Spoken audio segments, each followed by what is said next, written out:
Alright, so as I was saying before, these simulation elements that I see other people including in, as part of roleplay in their gameplay. And I was trying to give examples of why I don't and when I actually would. So, alright, for example, eating, let's say. Unless, of course, it's a survival game and your character has to eat, let's say, once or even 3 times a day. I just don't see the point unless you can affect the story somehow. For example, let's say you decide your character hasn't eaten for 3 days, and because of that, actually it robs coin or maybe even a loaf of bread from another character, and maybe a fight ensues. That would be a way to shape the story and making it meaningful. Other examples might be drinking. For example, Lilly orders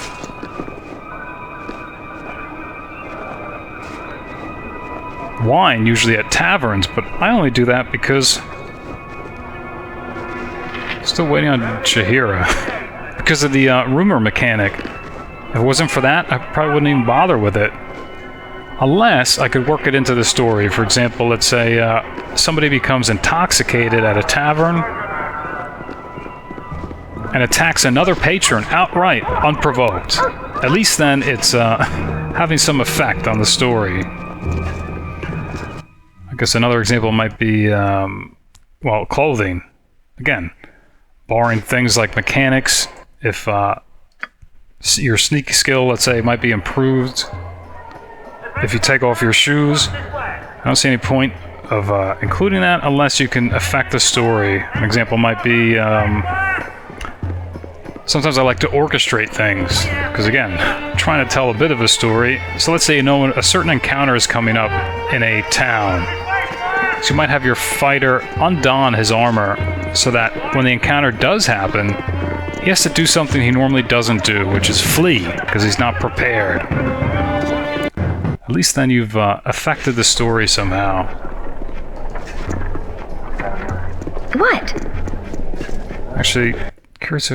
Boy, this discussion has been so scatterbrained because it's been set between all this gameplay. We have 1 scroll to sell. Probably do that.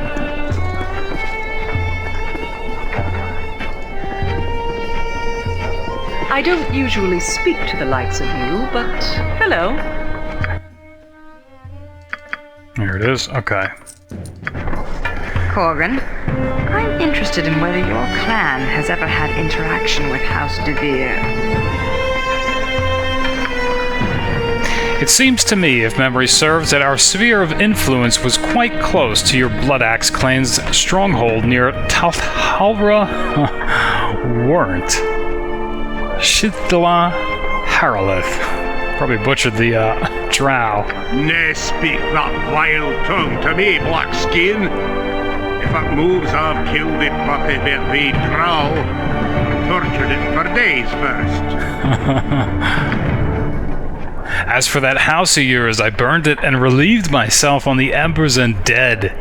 And the necklace of dark elf ears fetched me a king's ransom in Waterdeep. Wow. Alright. Corgan does not bite his tongue at all.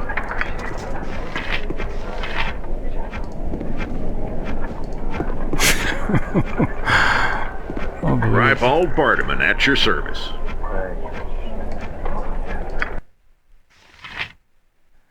Alright.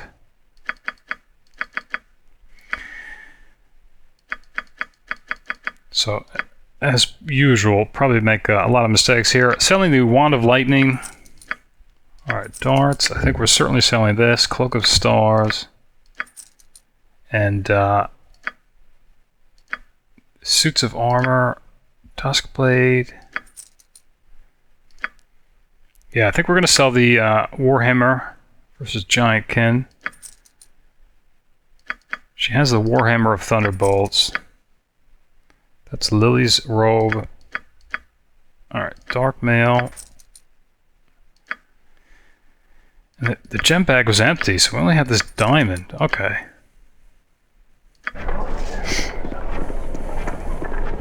What? And of course, sorry, so what was other examples then? I'm trying to remember even the last... Oh, the last one was about clothing. Alright, reacting to weather. That was another one. I usually never comment about the weather. But I think I would if I could incorporate it into the story somehow. For example, let's say it's been a torrential downpour. You decide that your character is going to break into a shack to seek shelter. And maybe because of that, ends up fighting with the inhabitants of that shack. Then at least it's had some impact on the story.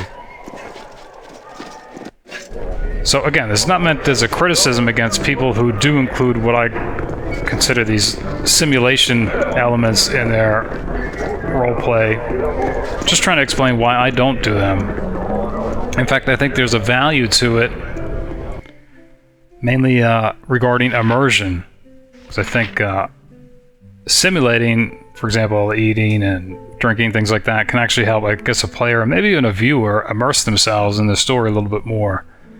But I have to be honest with you, the series I do are long enough without me adding any extraneous flavor that probably would be better off without adding things like that.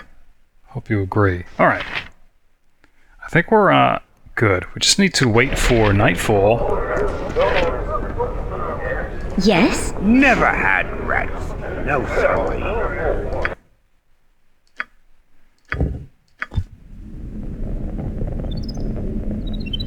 Yeah, waiting for nightfall to go to the graveyard district to meet with Valen's mistress. Okay. What is it?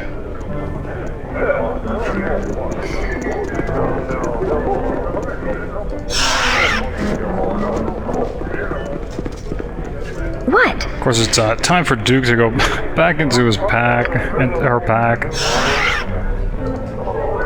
Alright. Tell you, the only thing that bothers me is you can't move the familiar. The character's pack. Gets stuck where it is. Alright. I think we'll release set up for What? next time then, when we'll be probably visiting in the graveyard district to meet with Valen's mistress and hear what sounds like a counter-offer to the Shadow Thieves' offer of, well, both locating and possibly freeing Imoen and maybe even assassinating Irenicus. Been watching? Thanks, and later.